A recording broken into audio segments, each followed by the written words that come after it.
ইরানের প্রয়াত president Ibrahim রাইসির helicopter দুর্ঘটনার তদন্ত চলছে। নতুন নতুন প্রশ্ন উঠছে। মারাত্মক দুর্ঘটনার একাধিক কারণ তদন্তকারীরা উড়িয়ে দিয়েছেন। হেলিকপ্টার বিধ্বস্তের কারণেই যে রাইসি নিহত হয়েছেন এটাও এখনও নিশ্চিত হতে পারেননি। তবে তারা কোনো ধরনের নাশকতার কথা অস্বীকার করেছেন। ইরানের রাষ্ট্রীয় সম্প্রচার মাধ্যম IRIB এই তথ্য জানিয়েছে। গত 19শে মে আমেরিকার তৈরি বেল 212 হেলিকপ্টার রাইসি এবং পররাষ্ট্রমন্ত্রী হোসেন আমির আবদুল্লাহিয়ানকে বহন করছিল। হেলিকপ্টারটি ইরানের পূর্ব আজারবাইজান প্রদেশে বিধ্বস্ত হয়। এতে সব আরোহী নিহত হয়।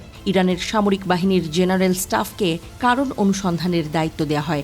জেনারেল স্টাফের বিবৃতিতে বলা হয়েছে, ফ্লাইট চলাকালীন নাশকতার ফলে বা পাহাড়ের ঢালের সাথে সংঘর্ষের কয়েক সেকেন্ড আগে একটি বিস্ফোরণ ঘটে থাকতে পারে। সামরিক বাহিনী যোগ করেছে, প্রেসিডেন্টের বিমান সম্পর্কিত নথি এবং রেকর্ডগুলো পরীক্ষা করার পরে মেরামত এবং রক্ষণাবেক্ষণের ক্ষেত্রে দুর্ঘটনাকে প্রভাবিত করতে পারে এমন কোনো ত্রুটি পাওয়া যায়নি। একইভাবে টেক অফের সময় হেলিকপ্টারের ওজন অনুমতির সীমার মধ্যে ছিল। প্রতিবেদনে বলা হয়েছে, প্রেসিডেন্টের হেলিকপ্টারটি মারাত্মক দুর্ঘটনার 69 সেকেন্ড আগে বহরের অন্য দুটি বিমানের সাথে শেষবারের মতো যোগাযোগ করেছিল এবং সে সময় কোনো জরুরি সংকেত পাঠায়নি। এদিকে আবার সাইবার হামলার কোনো চিহ্নও শনাক্ত করা যায়নি। জেনারেল স্টাফের মতে, ঘটনার কারণ এখনও উদ্ঘাটিত হয়নি। তাদের প্রতিবেদনে উল্লেখ করা হয়েছে যে রিটার্ন রুটের আবহাওয়ার অবস্থা আরও তদন্ত করা দরকার। বহরে থাকা অন্য 2 হেলিকপ্টারের পাইলট এবং যাত্রীদের বিবৃতি নেওয়া হয়েছে।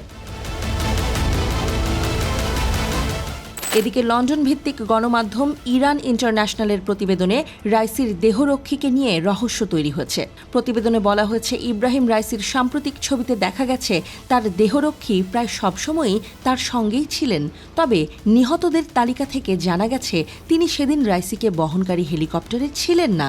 রাষ্ট্রীয় সম্প্রচারকারী IRIB গত 26শে মে একটি ভিডিও প্রকাশ করেছিল। তাতে ফ্লাইটটি ফিরে আসার আগে দেহরক্ষীকে হেলিকপ্টার থেকে নামতে দেখা যায়।